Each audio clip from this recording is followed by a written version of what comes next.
Vivimos en un mundo en constante cambio que usted merece entender, porque es imposible interpretar la realidad que vivimos sin conocer cada uno de sus colores. Porque muchos son los tonos de la actualidad. Presentamos Matices. Una producción de Noticias Monumental.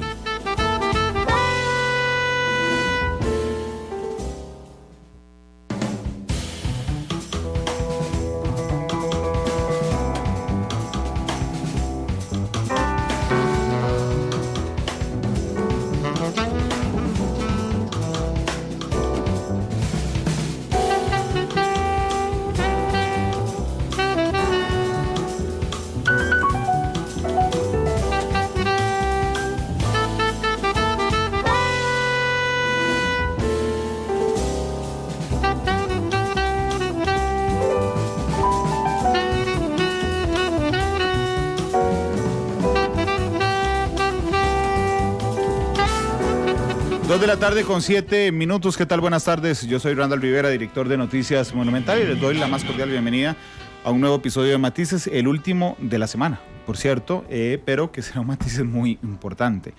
¿Por qué? Porque justamente a las 2:30 se va a dar la conferencia de prensa en la que vamos a conocer si se confirma o se descarta los primeros 2 casos sospechosos de COVID-19, que es el tipo de coronavirus nuevo que está afectando a los seres humanos alrededor del mundo. Así es que vamos a ir en vivo cuando esto ocurra con la señal. Hay 2 nuevos casos sospechosos de estadounidenses que están aislados en un hotel, y a mí realmente me ha llamado mucho la atención la cobertura de este tema, en vista de que había una voracidad tremenda de los medios de comunicación por anunciar quién era el primer caso sospechoso. Yo les contaba, como director de Noticia Monumental, que Noticia Monumental iba a anunciarlo hasta que fuera información oficial, como parte de la responsabilidad país que tenemos. Ayer, cuando el Ministerio de Salud confirma que oficialmente hay 2 casos sospechosos, entonces la gente nos empieza a escribir en redes sociales: amarillistas, ¿cómo van a ser oficiales 2 casos sospechosos? Y entonces yo no me canso de explicar que no somos nosotros los que los catalogamos como sospechosos, es el Ministerio de Salud, y tiene que ver directamente con varias características. Una es que tuvieron contacto o estuvieron en lugares donde se presenta hoy el COVID-19. Segundo, porque tienen los síntomas del COVID-19. Y segundo, porque les hicieron un examen en el que logran descartar la presencia de otros virus respiratorios. Por supuesto que la confirmación oficial la tendrá que hacer INCIENSA, que es un órgano extraordinario encargado de estos exámenes y que nos da una certeza finalmente hoy de si se trata casos de COVID, sí o no. Mientras tanto, América Latina ya empezó a llenarse de casos: Brasil, Argentina, Chile, Perú, hoy, Ecuador, México y a la espera, Costa Rica, que sería el primer país centroamericano. Pero bueno, les dije que íbamos a tocar eso en algún momento porque nos va a tocar en vivo, pero además yo había invitado a la directora del Hospital Nacional de Niños, doña Olga Arguedas, para hablar en principio de una cosa muy grave que está pasando, y es que se están llenando de niños quemados el Hospital Nacional de Niños.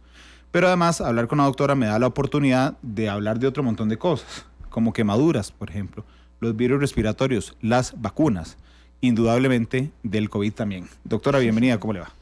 Muy bien, usted, muchas gracias por la invitación. Si le parece, voy a concentrarme primero en los temas que no son COVID, y una vez que tramitamos la conferencia de prensa, sería muy chapayo si no la vinculo con el tema. Así es que muchas gracias. ¿Qué fue lo que pasó con las quemaduras?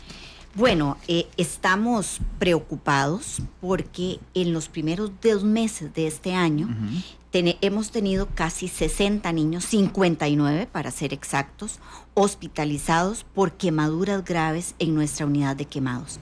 ¿Qué ha pasado? Que esto incluso sobrepasa nuestra capacidad instalada de atención para estos niños, y hemos tenido que pedir colaboración a otros centros hospitalarios como Hospital de Ciudad Neyli, Hospital de San Carlos, Hospital de Punta Arenas, para que pacientes que ya están evolucionando hacia la mejoría completen su tratamiento en esos sitios y tener nosotros espacios para pacientes nuevos. Esto nos preocupa muchísimo. Nos preocupa muchísimo el hecho también de que el 80% de los niños quemados que hemos recibido se están quemando por líquidos calientes. y historias comunes, cotidianas, que vemos todos los días. Gracias, Cherita. Gracias. Que vemos todos los días, pues es que los padres se estaban tomando un café, como este que le acaban de servir a usted, con el bebé alzado, y el líquido se derrama sobre el tronco o las piernas del bebé y produce la quemadura. También situaciones como que el bebé a la hora del baño se quemó con el agua caliente que tenían preparado para esos efectos, o que el niño jala en la cocina el cable de un hervidor y se vierten los líquidos calientes sobre su cuerpo, lo que produce lesiones gravísimas y secuelas que lamentablemente pues muchas veces son para toda la vida. Claro, doctora, indudablemente el tema humano es el más importante, pero esto genera una presión en el sistema de salud. ¿Usted tiene algún cálculo que me pueda decir cuánto dura un día de hospitalización por un niño quemado, por ejemplo? ¿Cuánto cuesta? ¿Sí? Cuesta alrededor de 1 millón de colones diarios. 1 millón de colones diarios. ¿Y el promedio de permanencia en el hospital? Alrededor de 10 a 14 días. Ok, cada niño quemado le costaría en promedio al sistema unos 14 millones de colones.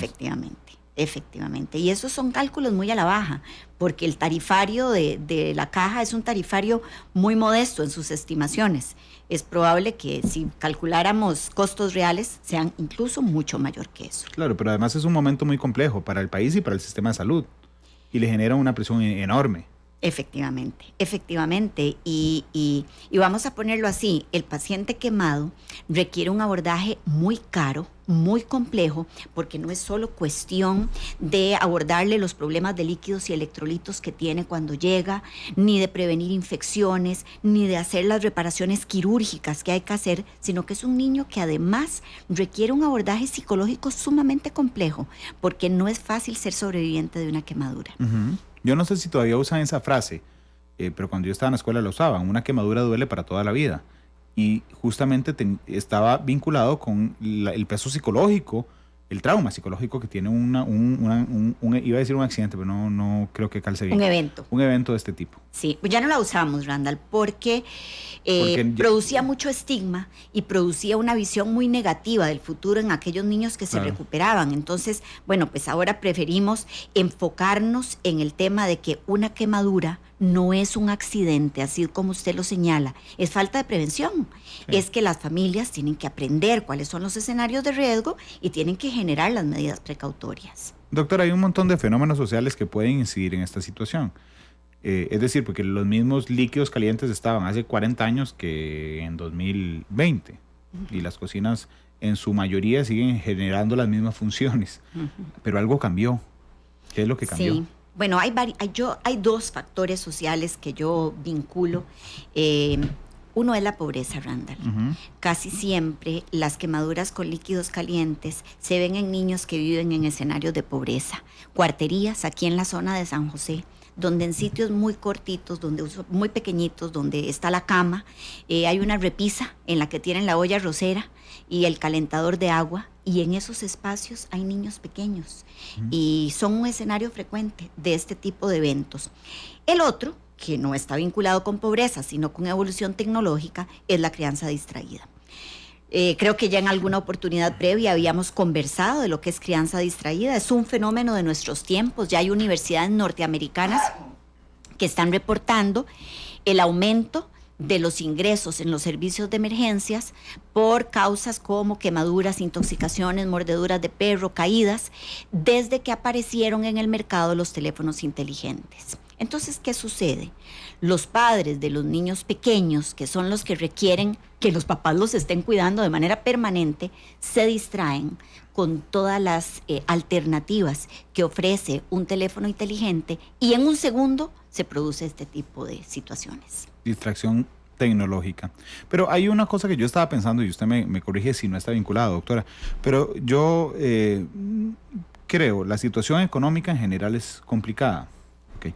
Eso obliga hoy normalmente a ambos progenitores, si viven juntos, a salir de casa. Okay. Y la situación se complejiza porque usted no le alcanza realmente, entonces dejar a alguna persona que cuide a los niños.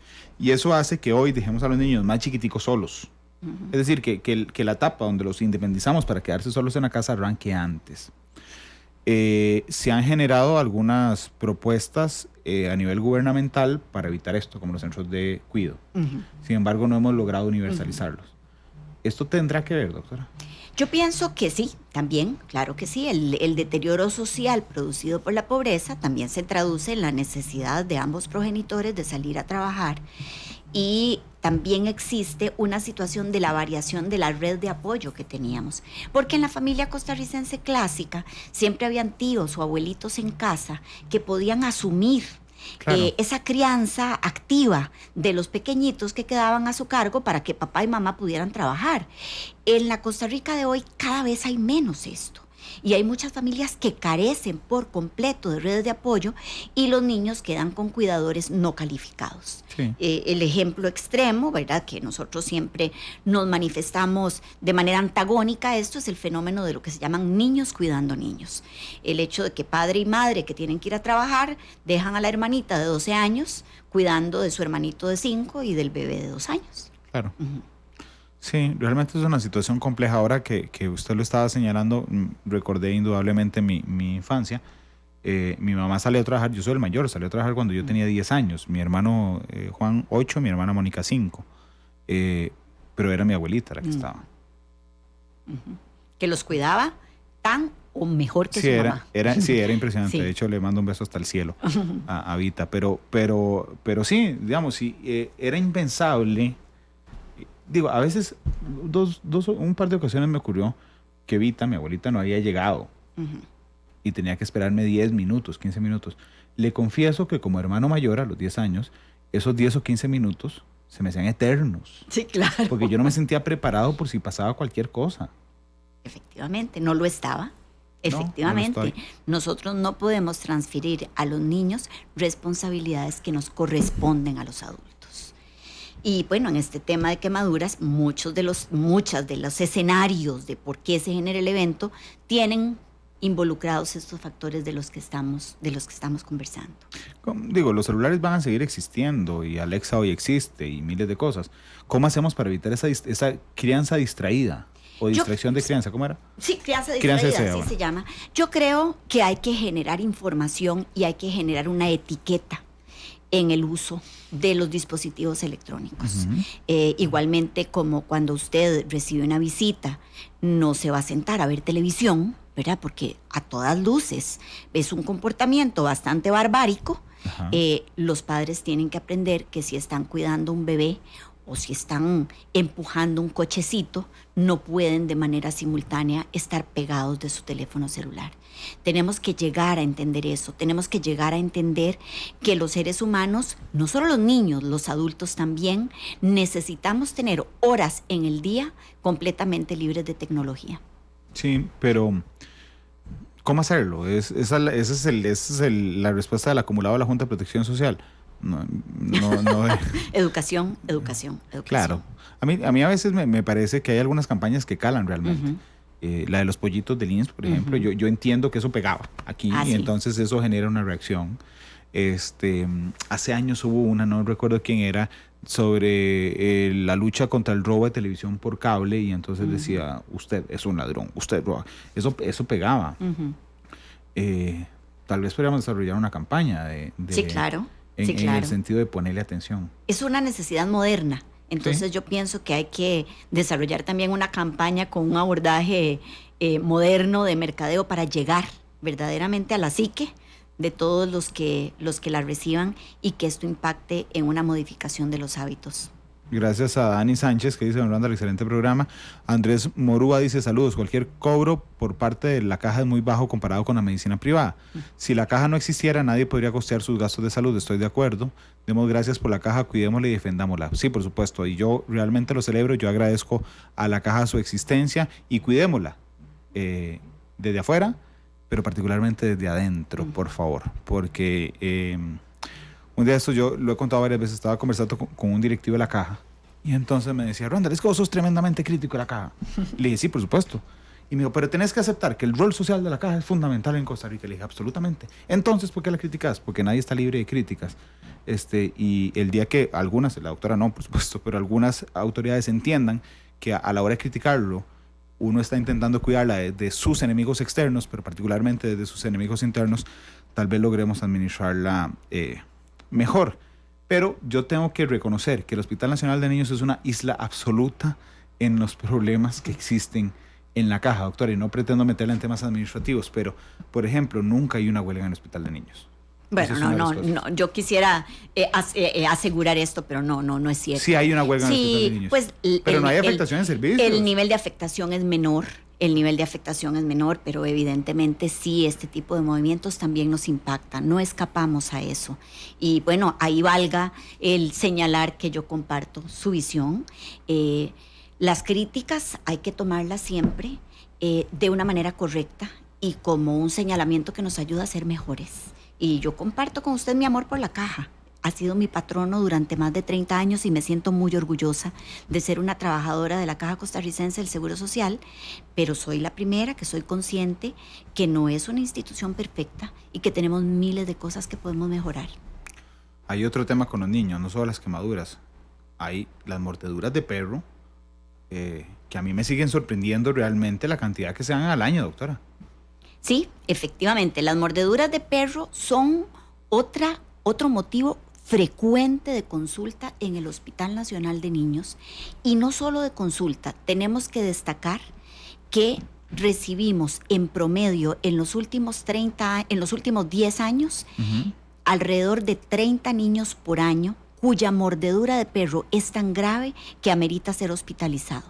Y la hospitalización se da porque la mordedura de perro produce lesión grave de estructuras muy importantes como el ojo, la nariz, la región orofaringea, algunas veces con fracturas de cráneo por penetración de los colmillos. Y esto hace que un mordido de perro algunas veces tenga que ir a sala de operaciones con 3 especialistas diferentes porque tenemos que abordar problemas que le conciernen al otorrino, problemas que le conciernen al oftalmólogo y al neurocirujano. Son sumamente complejas en su manejo y también, valga destacar, muchas veces dejan secuelas estéticas en la parte que el ser humano más aprecia desde el punto de vista de su apariencia, que es la cara. ¿Por qué? Porque los perros, por lo general, muerden a niños pequeños. El grueso de las mordeduras de perro también se concentra en los niños menores de 4 años. Y los ataques que tenemos de mayor complejidad son aquellos que se producen por razas grandes. Entonces, raza grande y niño pequeño, claro, pues no el resultado no es una buena mezcla. Doctora, y a mí de lo que me gusta mucho, entre otras cosas, de conversar con usted es lo práctica que es usted. Y olvidé preguntarle las medidas que a veces parecen muy lógicas respecto a evitar quemaduras en niños. Sí, como estamos en este momento focalizados en el tema de evitar quemaduras por escaldadura, que esa palabra lo que quiere decir es por líquidos calientes, que son el 80%, concentrarnos en cosas muy sencillas como que los niños menores de 5 años no tienen que entrar a la cocina. Pongamos una barrerita, nunca. No tienen que entrar a la cocina. Ahí ese es el escenario de este tipo de eventos. Segundo, cuando en la cocina tenemos implementos que tienen cables como la olla arrocera, la olla de cocimiento lento, la cafetera eléctrica, los hornitos, debemos tener los cables siempre recogidos, nunca colgando, para evitar que el niño los jale. Hay que evitar el consumo de alimentos calientes como el café o la sopa, teniendo a los niños alzados, porque eso genera un mecanismo de producción de este tipo de eventos. Hablemos de los manteles. Un mecanismo muy común de producción de quemaduras es que la familia está sentada en la mesa comiéndose una sopa y el bebé llega y jala un extremo del mantel y los líquidos calientes se vierten sobre el cuerpo del niño. Entonces, ese es otro de los aspectos que tenemos que evitar. Tenemos que tener cautela, y ya me voy a pasar a quemaduras por contacto, con las planchas de pelo. Viera qué común es que ahora recibamos niños que se queman con la plancha de pelo, porque bueno, la mamá se pone muy bonita en la mañana, bueno, el papá también puede ser, ¿verdad? Cuando tenemos pelo que plancharnos. El papá también, y la plancha de pelo es dejada caliente sobre la cama o sobre un sitio que el niño puede alcanzar, y esto generalmente les produce quemaduras en los dedos, que es un área que es muy difícil de manejar también, porque tenemos que trabajar con lesiones cicatrizales que cuesta mucho después recuperar. Entonces, señalemos esto. Hablando de un tema que nos ha sobrecogido esta semana, que son las quemaduras por fuego, ¿verdad? Pues dada la dramática pérdida de esta familia, recordemos que los niños no pueden tener a su alcance ni candelas, ni fósforos, ni ningún otro elemento que pueda producir un fenómeno de ignición de un fuego. Los niños siempre deben estar al cuidado de un adulto. ¿Esto qué quiere decir? Que un adulto que tiene a su cargo niños no puede estar durmiendo una siesta. Es que a los niños hay que estarlos supervisando de manera constante y de manera atenta. Hablemos también un poco de pólvora. Ya es hora de que en Costa Rica prohibamos la pólvora de manera rotunda y definitiva. Nos haría una sociedad muchísimo más desarrollada. Sí, yo odio la pólvora, a mí no me gusta para nada. Y los fines de año, sí, los fines de año la gente, pero tan chiva que se ve, sí, está bien, se ve chiva, pero no es un precio que valga la pena, digamos. No es decir, vamos a quemar un montón de chiquitos porque se ve muy chiva. No. Y lo otro, estoy recordando las palabras de Héctor Chávez, el director nacional de bomberos, las llaves.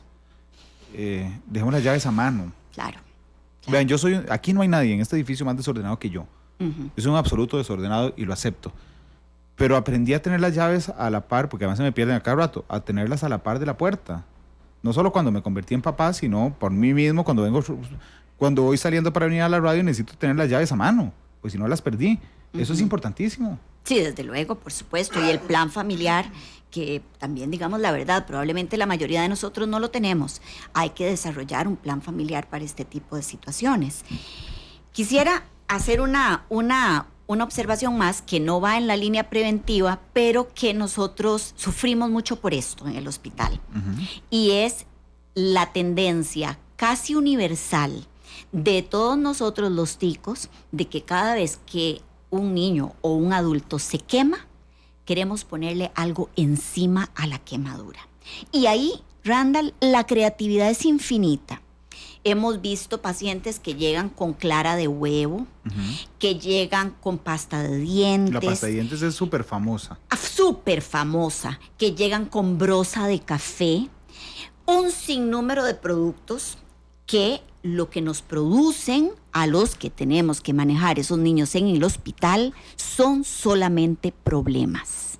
Eso no da ningún beneficio en la evolución de la quemadura. Tampoco alivia el dolor. ¿Por qué? ¿Por qué nos da problemas? Porque a la hora que ese paciente llega a un hospital, lo primero que tenemos que hacer es limpiar las áreas, y cuando tenemos brosa de café u otros materiales ahí, tenemos que hacer una remoción mucho más enérgica y perdemos tejido.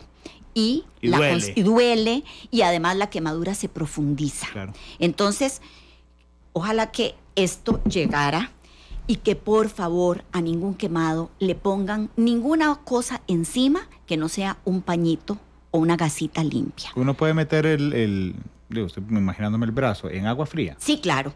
Las recomendaciones son justamente en ese orden. La primera recomendación siempre es enfriar. Entonces, meter el brazo, la extremidad, la parte quemada en un chorro de agua fría durante unos 10 a 15 minutos. Ese es un elemento clave, importantísimo en la evolución.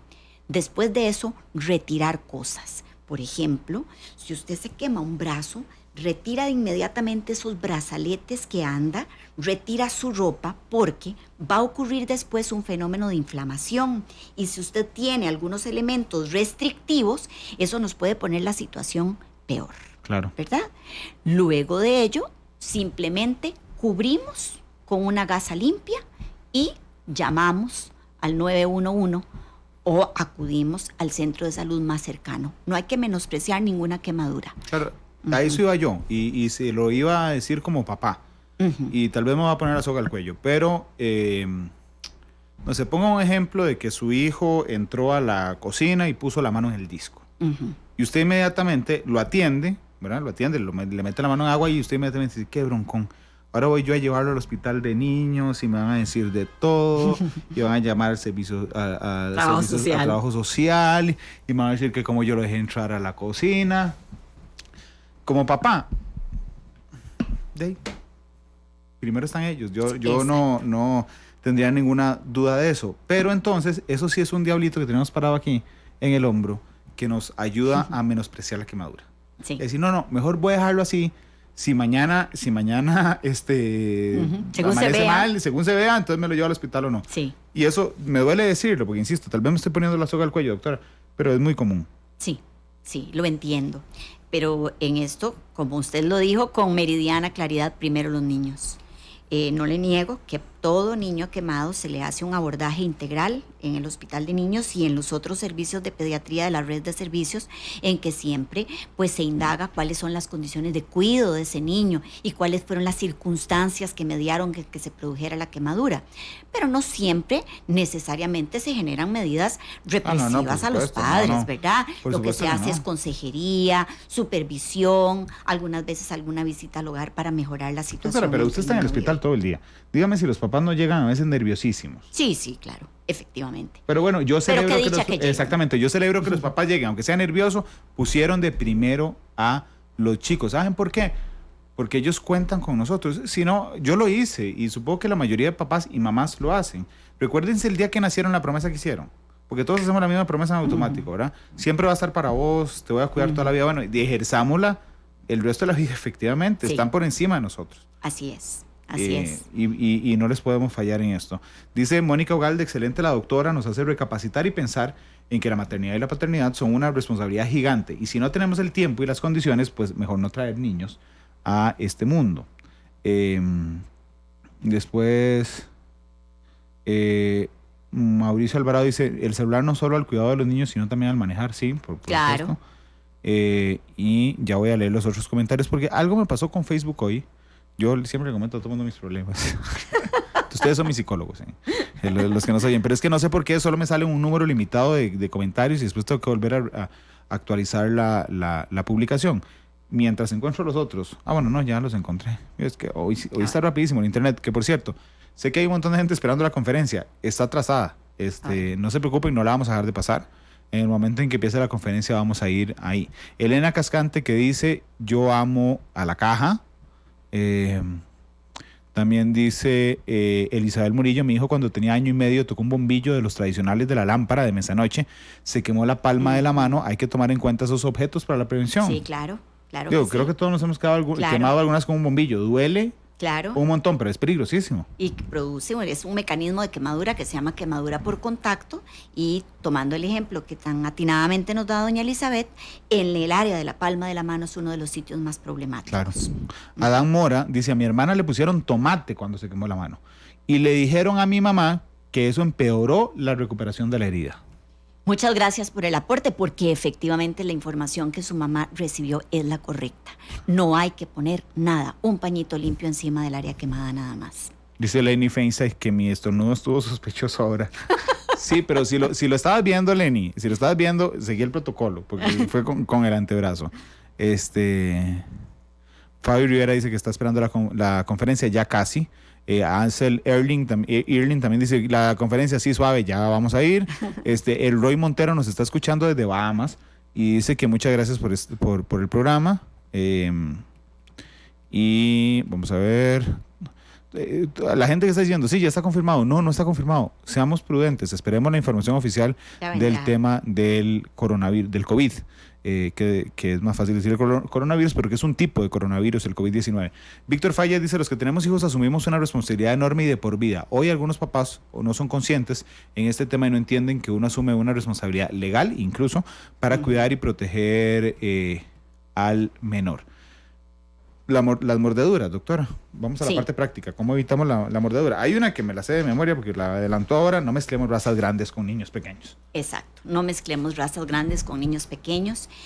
También, si en la familia tenemos una mascota, tenemos que ejercer nuestra responsabilidad de ser dueños responsables de la mascota.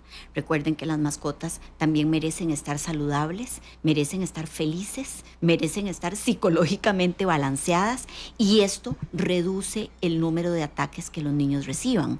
Nunca se debe dejar solo a un niño con una mascota, porque el niño no conoce los límites y puede jalar el rabo, puede tocar la nariz o puede hacer maniobras que la mascota perciba como un ataque o le resulten desagradables y su respuesta siempre va a ser atacar.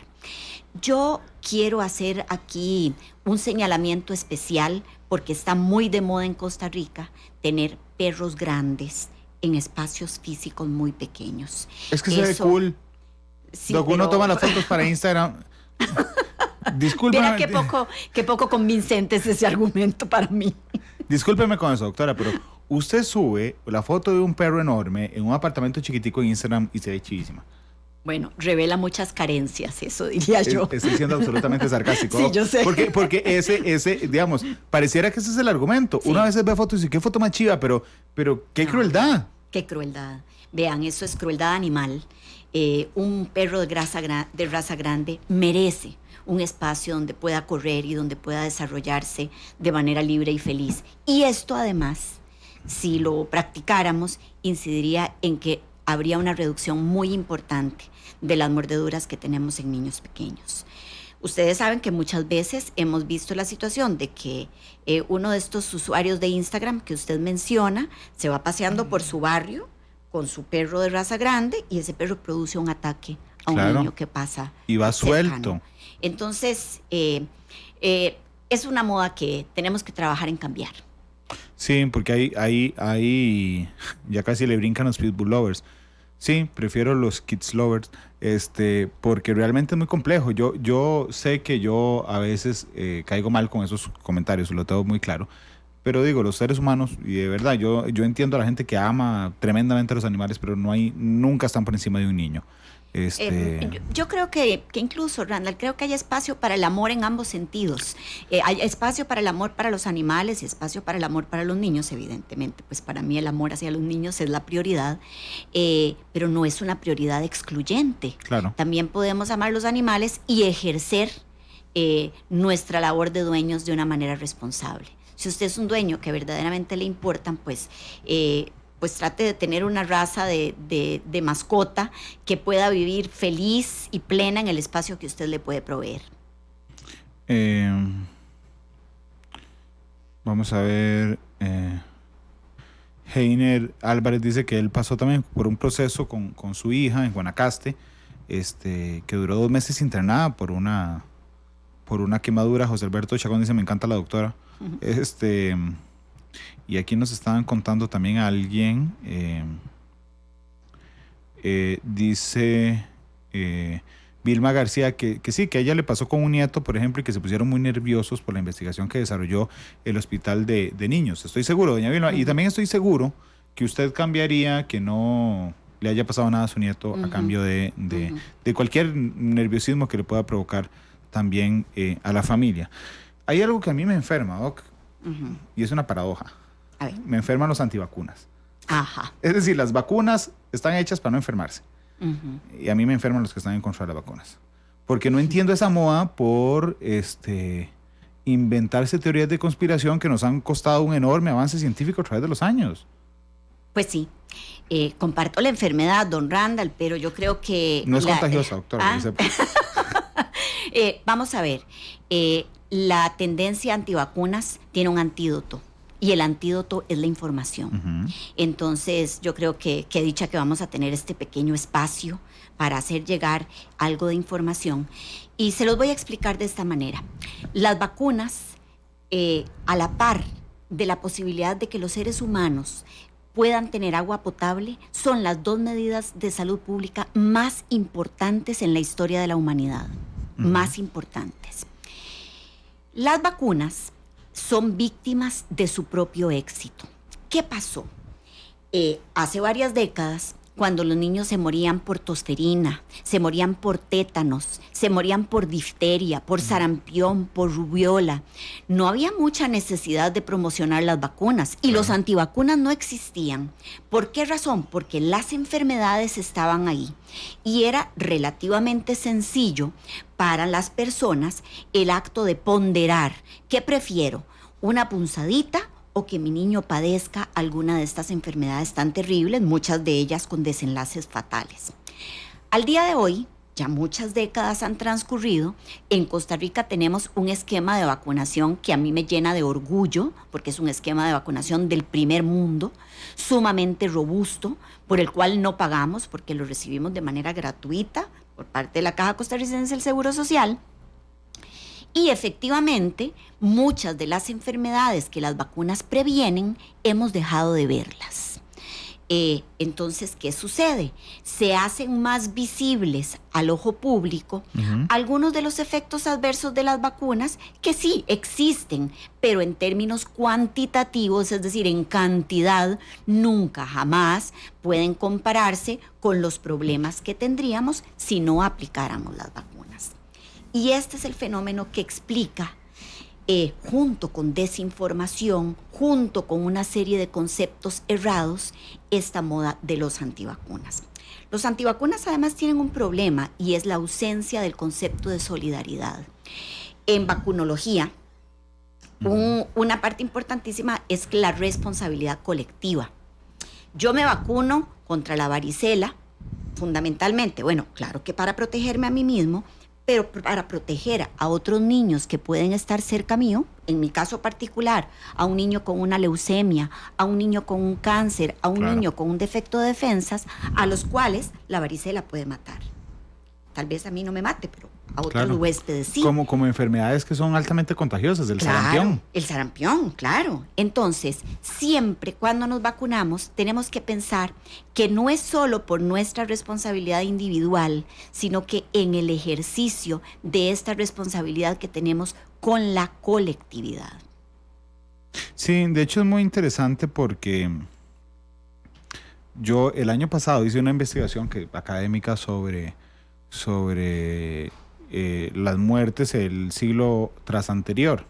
Y resulta que hay sistemas donde usted puede ver las actas de defunción de la gente. Y realmente, digo, lamentando que sea muerte de gente, pero desde el punto de vista académico son fascinantes verlas. Entonces dice, murió de dolor estomacal, murió de fiebres repentinas, murió de disgusto. Y usted dice, por Dios, o sea, ese es un parte oficial de muerte. Y eso simplemente le genera a usted la idea de que la medicina ha avanzado de manera muy importante en los últimos 2 siglos, pero particularmente que seguro esas personas padecieron alguna enfermedad que hoy no tenemos presente. Hoy a nadie se le ocurre decir, mira, ¿por qué se murió Randall? Porque le dolía el estómago. A nadie se le ocurre decir... esa naturaleza de diagnóstico. Exactamente. Sí. Porque hemos desarrollado una especialización súper buena para lograr identificar estas cosas a través de las vacunas. Así es, efectivamente. Y luchar, a través de las vacunas.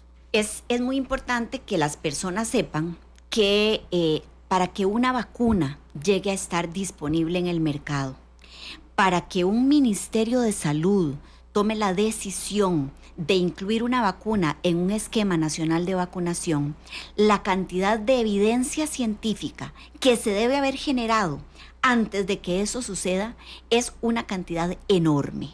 Nadie introduce una vacuna en un esquema nacional de vacunación de buenas a primeras. Han tenido que existir una gran cantidad de estudios, primero a nivel de laboratorio, luego en grupos muy pequeños de seres humanos, luego en grupos que se incrementan poco a poco, hasta lo que se llaman estudios postmercadeo, que es una vigilancia constante que se hace en todas las dependencias de salud de cualquier evento adverso que se presente asociado a una vacuna para poder aclarar su naturaleza. De nuevo insisto, siempre las enfermedades que las vacunas previenen son muchísimo más graves que los efectos adversos que la vacuna pueda producir. Doctora, y cuando el Hospital de Niños encuentra resistencia, que digamos pasó recientemente con el virus del papiloma humano, resistencia en los papás para vacunar a sus niños, ¿hay alguna consecuencia legal que pueda asumir el hospital o la caja? Sí, claro. Costa Rica en eso tiene una legislación muy particular y yo, pues por supuesto como pediatra, la aplaudo, y es que en Costa Rica las vacunas son obligatorias. Son irrenunciables a no ser que exista una justificación médica que en algunos casos excepcionales existe. Entonces, pues valga destacar que el Ministerio de Salud está en la capacidad de asistir al núcleo familiar e informar a los padres que el niño tiene que vacunarse. Con virus de papiloma, yo creo que pues fue una de las grandes celebraciones que tuvimos en el hospital el año pasado. Nos sentimos muy honrados de que nos hubieran escogido para hacer el lanzamiento de la campaña de vacunación contra papilomavirus. Y ahora que se acerca también el Día Internacional de la Mujer, es un regalo muy importante para nuestras niñas. En Costa Rica empezamos la introducción de la vacuna solo con las chiquitas, pues en un futuro probablemente se expandirá también al género masculino, claro. Pero esto va a prevenir... Por personas que le dan cáncer de cervix. Claro, exactamente, pero esto va a prevenir miles de muertes por cáncer de cervix en el futuro. Doctora, permítame hacer una cosa, permítame ir a una pausa comercial para quemarla de una vez, o ya va a empezar.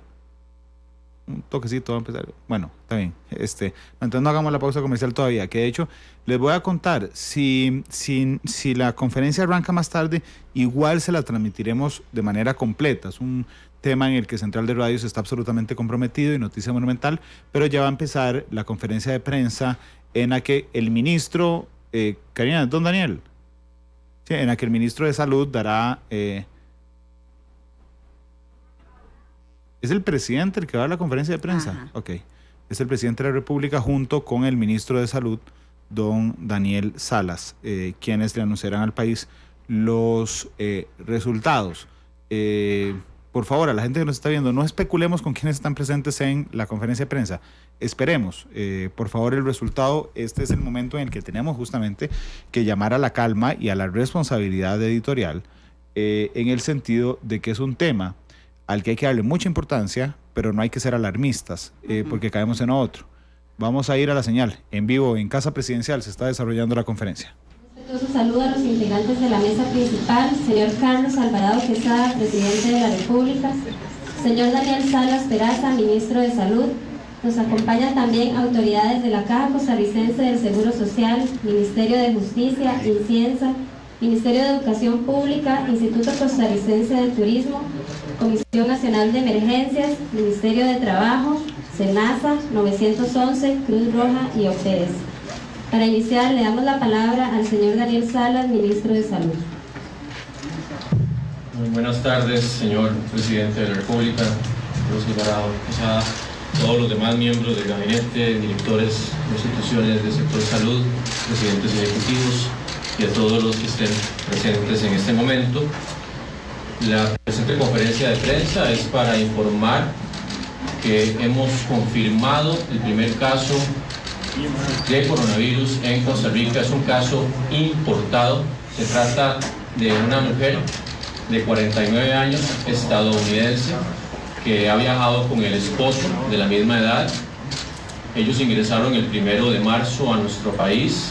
Han estado en la provincia de Punta Arenas, de Alajuela, y en este momento se encuentran en un lugar de alojamiento en San José, en un aislamiento de Alajuela, y en este momento se encuentran en un lugar de París el 1 de marzo, no teniendo síntomas ninguno de los dos.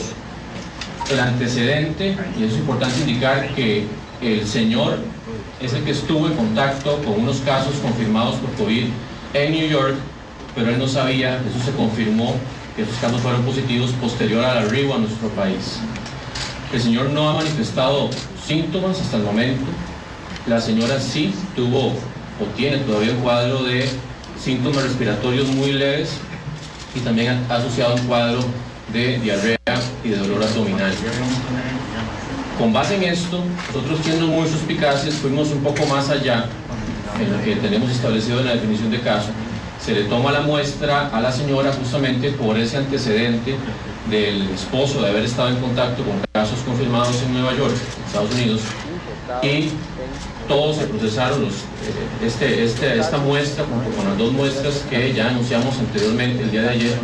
Se procesaron simultáneamente y el resultado está arrojando que efectivamente se trata, como explicaba anteriormente, el primer caso de COVID-19 importado en nuestro país. Los dos casos que estaban pendientes del día de ayer salen negativos, así que se descartan esos casos. Por el momento solo tenemos este caso. Sin embargo, el esposo, inmediatamente, como ustedes lo podrán entender, se convierte en un caso sospechoso de altísima probabilidad. Ya también se le tomaron las muestras y las mismas estarán siendo procesadas en INCIENSA. Ya se han identificado en total 5 contactos cercanos a esta pareja en ese el trayecto que han tenido dentro de nuestro país y también se les harán las pruebas en incidencia. Llamamos la atención de que el COVID-19, ya lo habíamos indicado, era cuestión de tiempo para que se presentara en nuestro país. Sin embargo, esto de ninguna forma significa que ya haya transmisión sostenida de persona a persona. Es el primer hallazgo importado en nuestro país y justamente por esa situación no se amerita en este momento suspensión de actividades de concentración masiva, suspensión de elecciones o parecidos. Eso se valorará justamente en el momento en que empieza a detectarse ya transmisión de persona a persona, que es algo que buscamos retardar lo más posible. ¿Y cómo logramos esto? Como lo hemos dicho anteriormente, con el apoyo de toda la población, aplicando las medidas que ya hemos insistido que son sumamente importantes, que es el lavado frecuente de manos, especialmente antes de tocarnos la cara, el rostro. Recordemos que el virus entra por ojo, nariz o boca. El saludo correcto, hemos estado indicando saludarse o así o con el codo, de alguna forma que no involucre tocarnos la mano o no saludarnos de beso.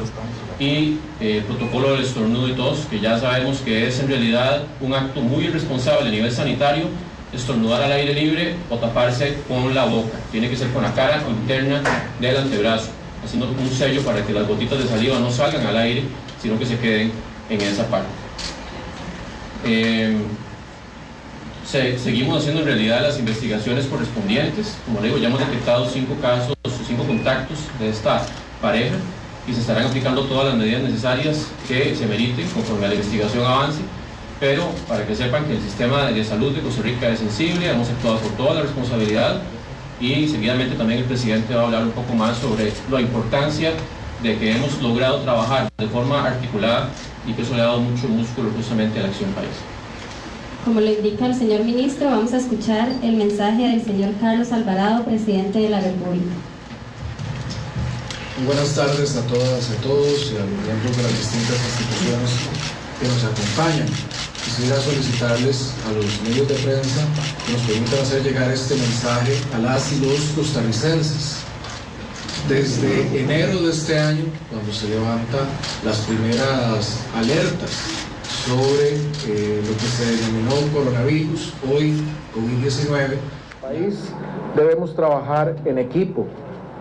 Debemos trabajar en equipo las instituciones, todas las personas, en los hogares, en los centros de trabajo y en las escuelas.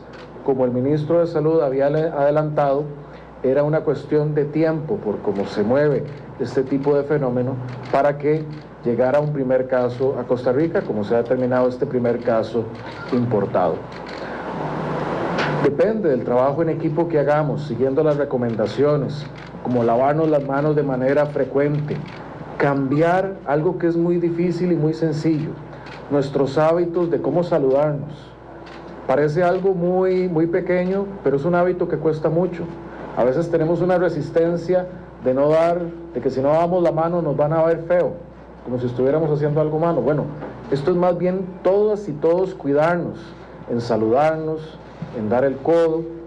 Esas recomendaciones son claves. También el protocolo de estornudo. Si alguna persona va a estornudar, pues cubrirse la boca con la parte del antebrazo. Y eso es importante también para que le digamos a las otras personas, literalmente para que a las otras personas, todas y todos nos eduquemos para protegernos y que los efectos los podemos como país afrontar. También hay que rescatar que nuestro sistema de salud como un todo, tanto con el Ministerio de Salud, con la Caja y con todas las instituciones, ha llevado adelante los protocolos de preparación. Como había anunciado el Ministerio de Salud, eran 3 los casos que estaban bajo sospecha y la investigación respectiva.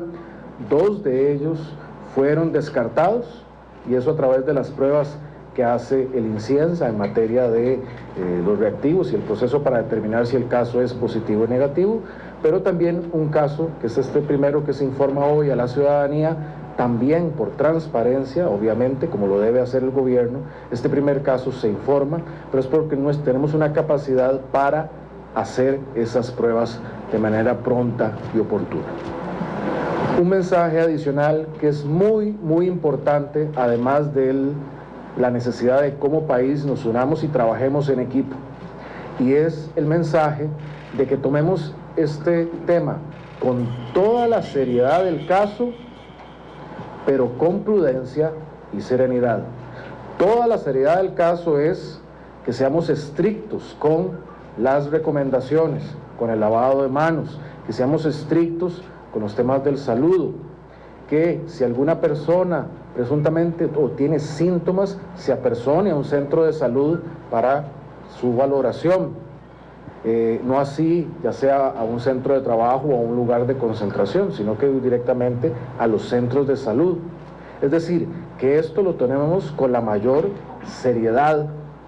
Eso es lo que va a permitir que el país pueda afrontarlo de una manera tranquila, de una manera calma. Y eso es el producto del trabajo de todas y todos. Con toda la seriedad, pero con prudencia y con serenidad. Por ejemplo, que las llamadas al 911 sean hechas cuando ya hay una emergencia identificada, una situación identificada.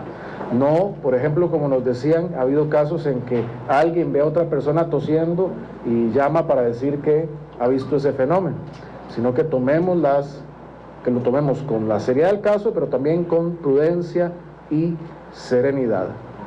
Como país tenemos un sistema de salud que es muy respetado en el mundo por sus logros.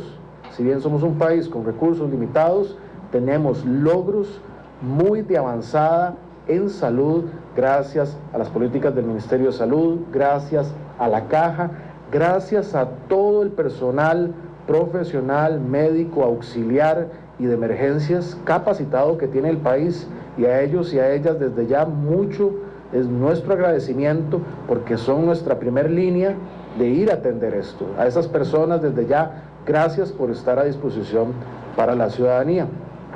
Nuestro sistema de salud es robusto.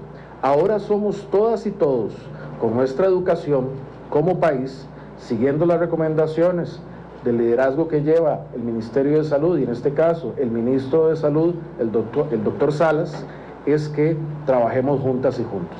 Y otro tema muy importante es estar atentos a las recomendaciones que irá dando el Ministerio de Salud, porque en esta etapa son estas las recomendaciones que el Ministerio de Salud irá dando. Conforme haya nuevas cosas que informar, pues habrá otras recomendaciones, y es muy importante estar atentos para así todas y todos trabajar en equipo, mantener la seriedad del caso, pero la serenidad también, y como país salir adelante. Así que toda la confianza, yo creo profundamente en este país, hemos hecho cosas muy grandes, y esa capacidad que tenemos hoy también la tenemos que demostrar ante lo que es el COVID-19. Agradecemos al señor presidente por su mensaje. A continuación se hará entrega de kits para pruebas por parte de la OPS. Bueno, yo quisiera en esto agregar que el apoyo siempre de la OPS, Organización Panamericana de la Salud, Organización Mundial de la Salud, recordemos que la OPS es la Oficina Regional para las Américas de la OMS, es invaluable. Y justamente nosotros tenemos la prueba ya en nuestro laboratorio de incidencia gracias a la colaboración de la OPS, y en este caso nos están haciendo entrega de kits adicionales a los que ya teníamos, que permiten hacer 2.700 reacciones para poder detectar aún más casos sospechosos que podamos tener en las siguientes semanas. Entonces justamente eso es el momento de que la doctora María Dolores Pérez, que ella es la representante de OMS en Costa Rica, nos hace oficialmente la entrega de los kits, para que la población también sepa que tenemos este apoyo importantísimo y que tenemos la prueba en nuestro país y podemos seguir haciendo las que necesitemos según sea necesario.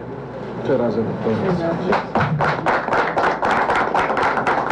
En este momento se confirma por medio del Ministerio de Salud un caso Antes de continuar, COVID-19 en nuestro país.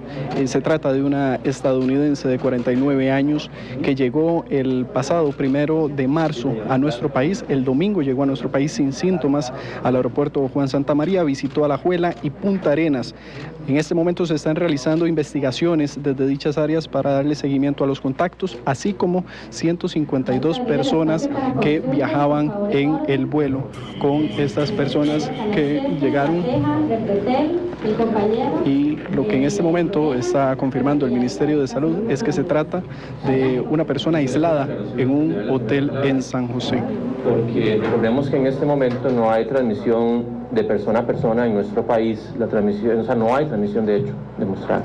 Entonces, las personas que deben ir a los servicios de salud a consultar son los que tienen, además de los síntomas de fiebre, dolor de garganta, tos seca especialmente, tienen que haber estado en contacto con un caso ya confirmado por COVID, que en nuestro país pues solo tenemos uno, ¿verdad? Tenemos uno ahí también altamente sospechoso, que es el esposo de la señora, o que hayan estado en los últimos 14 días en zonas en donde ya hay transmisión comunitaria sostenida. Eso es importante porque tampoco se trata justamente, lo que decía el señor presidente, de saturar los servicios, pero sí acudir responsablemente cuando esto es necesario. Pero en este momento, cualquier persona que no tenga esas condiciones, a menos de que tenga ya una dificultad respiratoria, obviamente puede ser que tenga un asma, una enfermedad pulmonar crónica y que tenga pues una descompensación por una infección, claro que tiene que ir a emergencias, pero cualquier resfrío menor donde no tenga síntomas importantes, en este momento en realidad no deben ir a emergencias. Pues obviamente los servicios de salud están claro que disponibles para la población,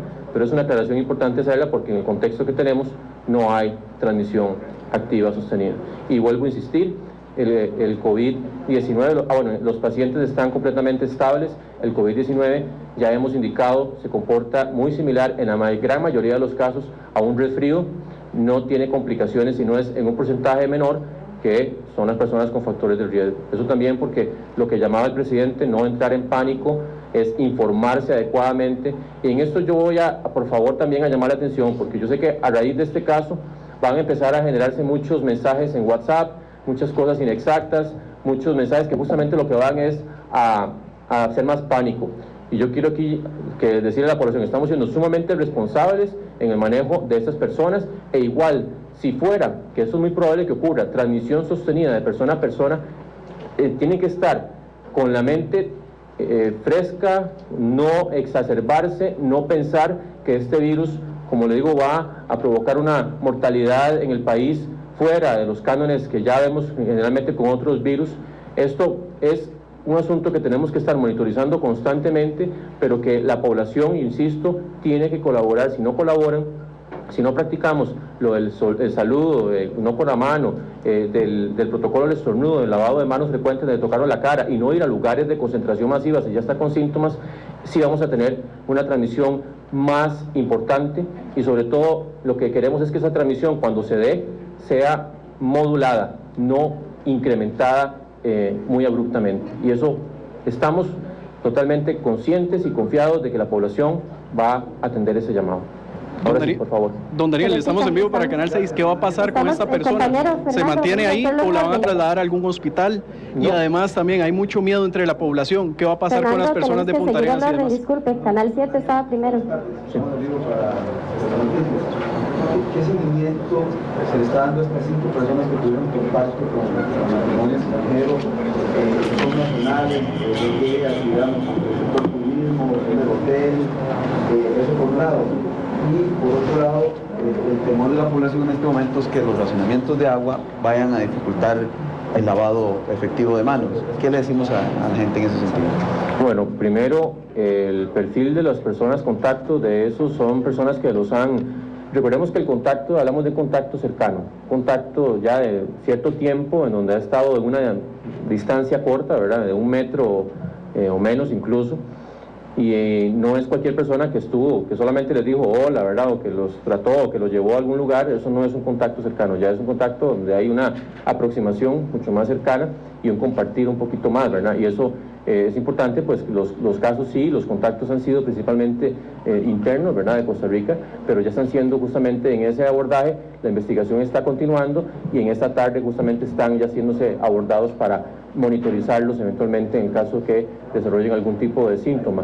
Con respecto a la segunda, que era racionamientos de agua, ya en realidad ya lo indiqué ayer, tanto el AIA como la misma Caja Costarricense de Seguro Social el MINAE, también hemos estado en contacto con la misma Comisión de Emergencias, justamente viendo cómo aumentamos la capacidad usando, por ejemplo, algunos pozos que habían estado en desuso, que están en el sector privado. Hay un pozo que está en la Fundación Hospital Nacional de Niños que tiene una capacidad limitada, pero estamos haciendo todo lo posible. Recordemos que estamos en una estación seca, ¿verdad?, con un fenómeno de sequía, y que el agua pues no se puede generar justamente más de lo que ya se tiene la capacidad, y en eso pues estamos siendo muy diligentes tratando de aumentar la capacidad de agua que está llegando para hacer que los racionamientos sean lo mínimo posible, pero del todo no se pueden evitar. Y ahí yo llamo la atención porque el AIA ha estado haciendo los anuncios de los racionamientos para que hagan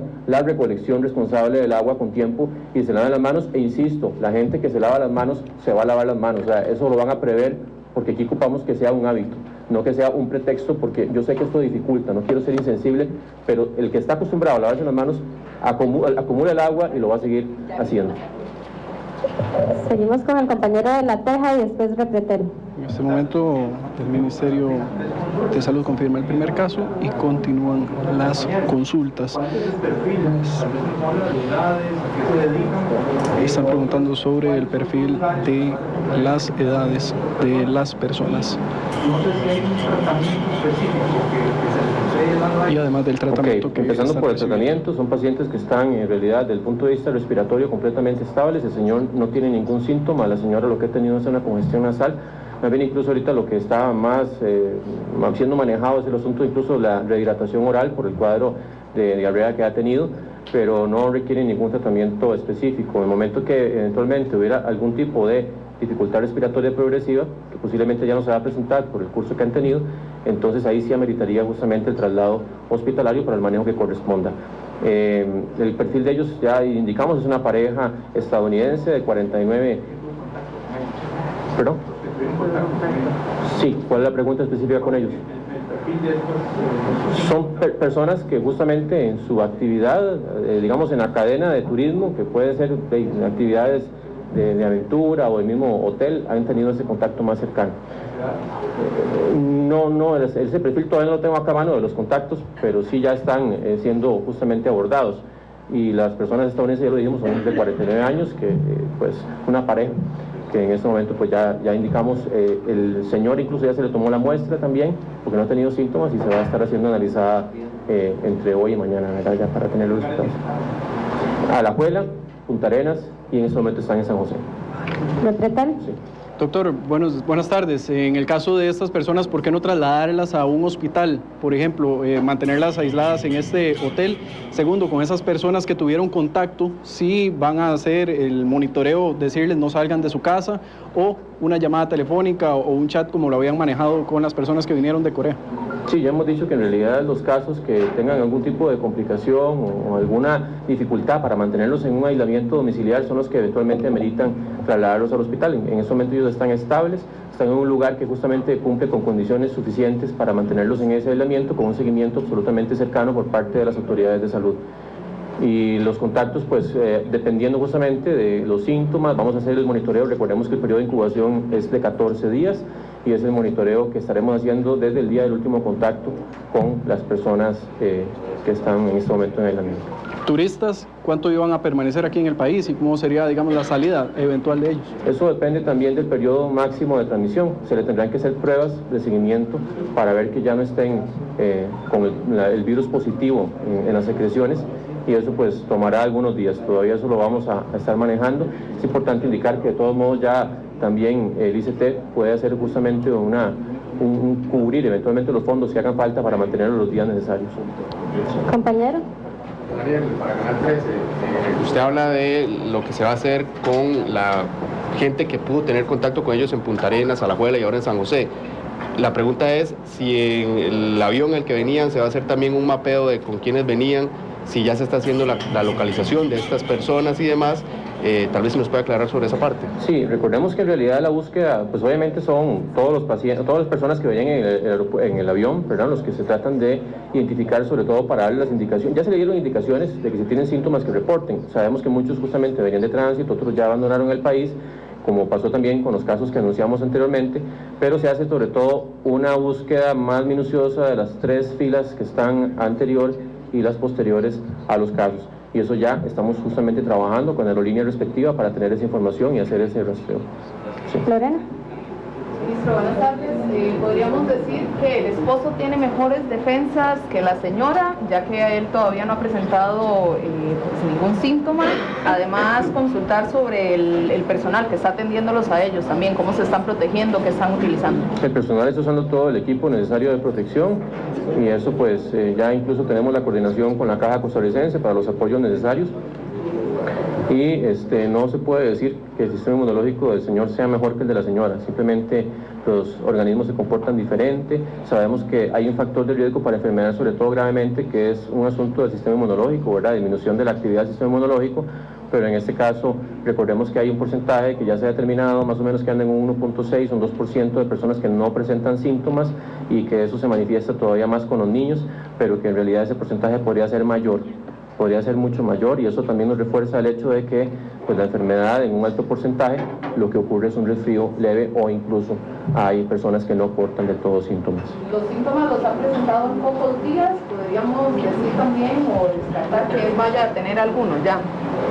No, el seguimiento es en este momento pues como le digo muy estricto, o sea se le está dando seguimiento tanto de los síntomas como de que cumplan con el aislamiento. Todavía no podemos descartar eventualmente que no exista algún tipo de complicación, pero sí se sabe que generalmente los cuadros que tienen complicaciones evolucionan muy rápidamente hacia la complicación. Sergio. Don Daniel, vamos a ver, ustedes ayer alrededor de las 2 de la tarde nos enviaron el primer caso. Continúan en este momento las preguntas hacia el ministro de Salud luego de confirmar el primer caso de coronavirus COVID-19 en Costa Rica. Una mujer estadounidense que permanece. 3:12 ya realmente las preguntas que se le están planteando al ministro de Salud, hay algunas que incluso podrían inducirnos a error. Como pensar que el esposo tiene más defensas que la señora. Así es que yo voy a aprovechar que tengo una especialista aquí en el programa para hacer las preguntas, doctora, pero necesito ir a una pausa comercial. Entonces, permítame ir a la pausa, regresamos y le hago, porque la doctora está en la comisión que tiene que ver con el tema del coronavirus. Así es que vamos a la pausa y regresamos con la doctora Olga Arguedas a hablar del coronavirus, el primer caso en Costa Rica del COVID-19. Vamos a la pausa y volvemos.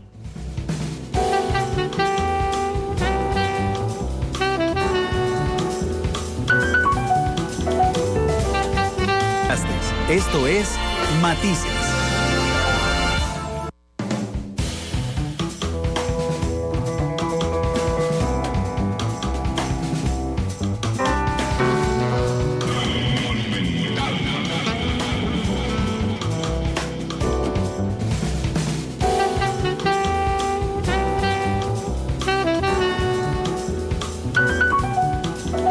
Con 18, gracias por estar con nosotros en Matices. Les decía que tenía hoy a la directora del Hospital de Niños, doña Olga Arguedas, que Matices tiene un ángel realmente extraordinario porque nos toca confirmar entonces el primer caso de COVID-19 en vivo, y entonces tengo a la doctora que además está en la comisión que ve el tema del COVID en particular y que es especialista en esos temas. Así es que, doctora, una vez vimos la conferencia de prensa, que hay que resaltar, ¿qué debería importarnos más de la conferencia de prensa? Además de que hay un caso. Aclaro, Randall, que a lo que pertenezco es a la Comisión de Vigilancia de Virus Respiratorios del Ministerio de Salud y bueno, pues ahí se ha analizado el tema del COVID. No soy vocera oficial, pues, pero dada la contingencia, pues por supuesto que con mucho gusto le daré la información. Creo que el ministro de Salud ha sido absolutamente claro en sus manifestaciones y creo que se ha hecho un excelente manejo de la información y que como país estamos preparados. La Caja Costarricense del Seguro Social está preparada, más que preparada para esta contingencia, y ahora lo que necesitamos es la colaboración del público. Entonces creo que lo primero que el público tiene que entender, el señor ministro lo dijo con mucha claridad, hoy la novedad es que tenemos nuestro primer caso importado. Esto quiere decir que es una persona que no se contagió en Costa Rica, se contagió en los Estados Unidos, se montó en un avión y vino a Costa Rica y aquí inició síntomas. Eso hace una gran diferencia porque evidentemente nos coloca en una situación epidemiológica de menos riesgo. No tenemos en Costa Rica todavía lo que se llama transmisión sostenida, es decir, no tenemos ningún reporte de que ninguna persona costarricense aquí en el país se haya contagiado a partir de otra persona. El segundo punto en que hay que hacer énfasis, no entremos en pánico, todos con muchísima tranquilidad. Recordemos que la infección por COVID-19, en la mayor parte de los casos, un 81% de los casos, según los reportes del CDC de China, produce una infección benigna. Esto quiere decir que el 81% de los casos ni siquiera van a tener que ser admitidos en un hospital. Van a irse a su casa y se van a cuidar con medidas de aislamiento estrictas y se van a comportar como una gripe. Hay un 20% de los casos que pueden presentar dificultad respiratoria y que serán los casos que requieran manejo hospitalario. Ese otro detalle me parece que hay que incentivar, destacarlo. Lo otro, no hay tratamiento. No permitamos que personas inescrupulosas nos vendan tratamientos mágicos para curar la enfermedad o para prevenirla o para levantar las defensas, porque ninguna de esas cosas sirven. Lo único que sirve es lo que las autoridades de salud han dicho ya absolutamente claro, y es que tenemos que ser especialmente cuidadosos en el lavado de manos. Si no tenemos agüita, tenemos la posibilidad de hacer higiene de manos con alcohol en gel. Las guías para hacerse la higiene de manos están disponibles en las páginas de la Caja Costarricense del Seguro Social y del Ministerio de Salud. Recordemos que tampoco hay vacuna en este momento para el COVID-19 y que pues precisamente nos vamos a concentrar en las medidas de prevención. Y un último comercial muy importante. No tenemos que salir a la calle con mascarilla, ni ir a la escuela con mascarilla, ni a misa, ni a la feria del agricultor. Perdonen que voy a ser muy dura en mi aseveración, Adelante. Eso es un ridículo. Y es un ridículo que tiene consecuencias negativas porque nos disminuyen las existencias de mascarillas para los que sí la necesitan verdaderamente, que es el personal de salud o los familiares de las personas enfermas confirmadas. Y los enfermos. Y los enfermos para evitar diseminarlo a los Así otros. es, hay 3 personas que son las que necesitan mascarilla: los enfermos, los familiares que conviven con los enfermos y el personal de salud que está en contacto directo con las gotitas de saliva de los enfermos. Doctora, pero tengo 2 preguntas. Es que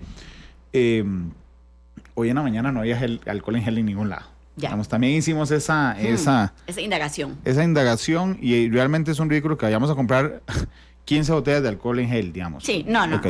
Pero si usted no tiene agua en Atillo, no tiene alcohol en gel porque no hay en ningún lado, y usted tiene una botellita de alcohol para fricciones, ¿usted puede lavarse las manos con alcohol? Sí, pero no, la efectividad no es exactamente igual. El alcohol que se utiliza para higiene de manos tiene ciertas especificaciones particulares. Entonces, eso sí lo tengo que destacar. No, qué dicha, porque por eso se lo preguntaba.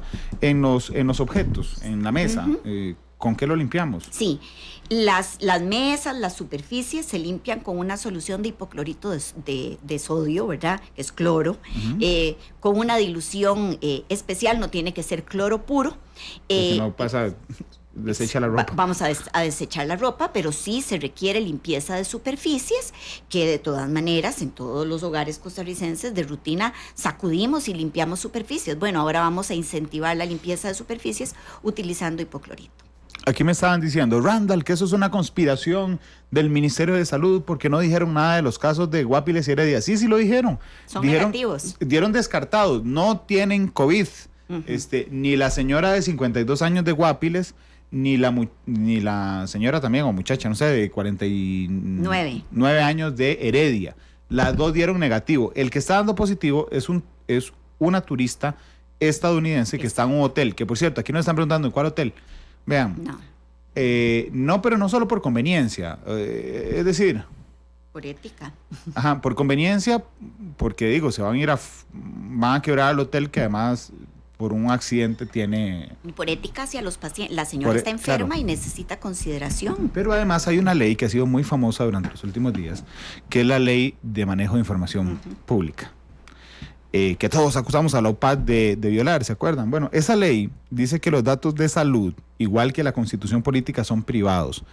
Y esto se consigue porque, imagínense que nosotros publiquemos el nombre de la persona enferma, o lo que estaba pasando en Guapiles. Ya ayer había chats diciendo, esta es la casa, suave, de verdad, porque es que caemos en una histeria realmente muy compleja.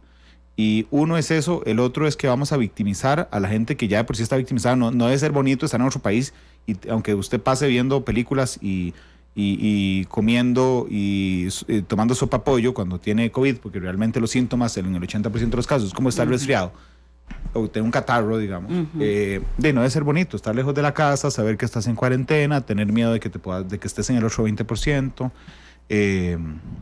tener todos los focos encima, tener a media humanidad averiguando cuál es el hotel. Así que seamos muy cautos en esto.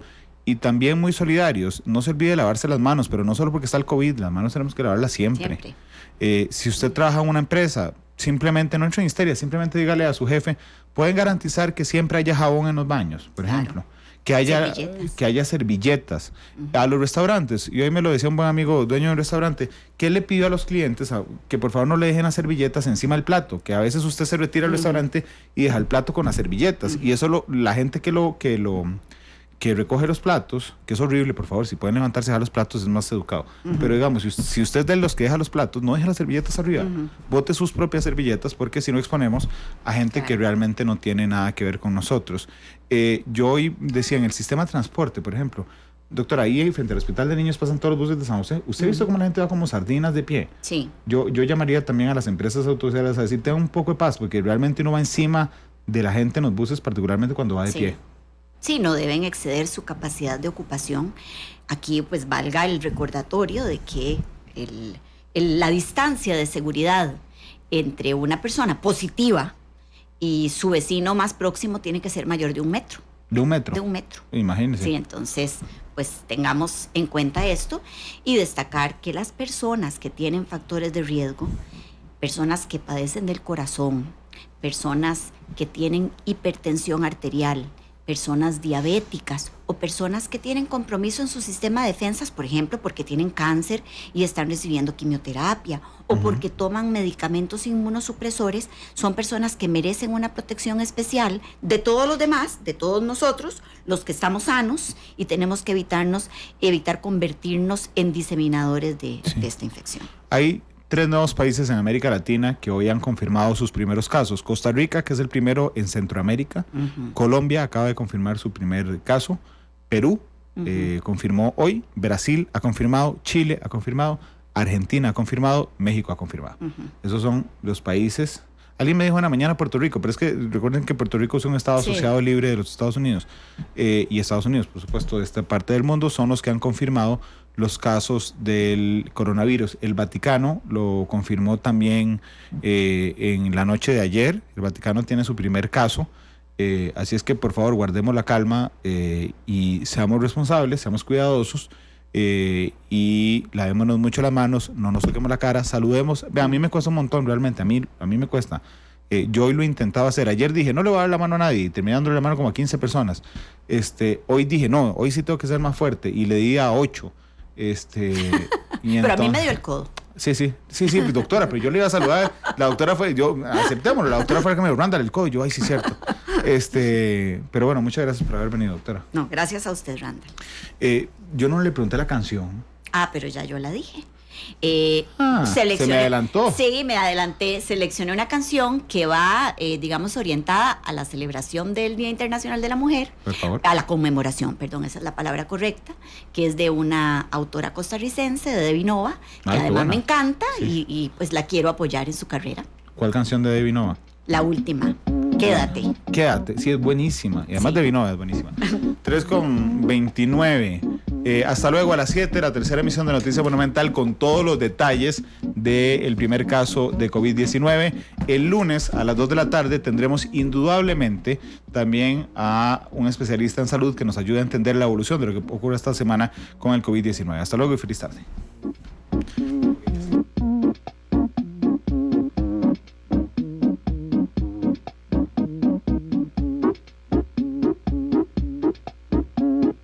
Quédate esta tarde, por favor.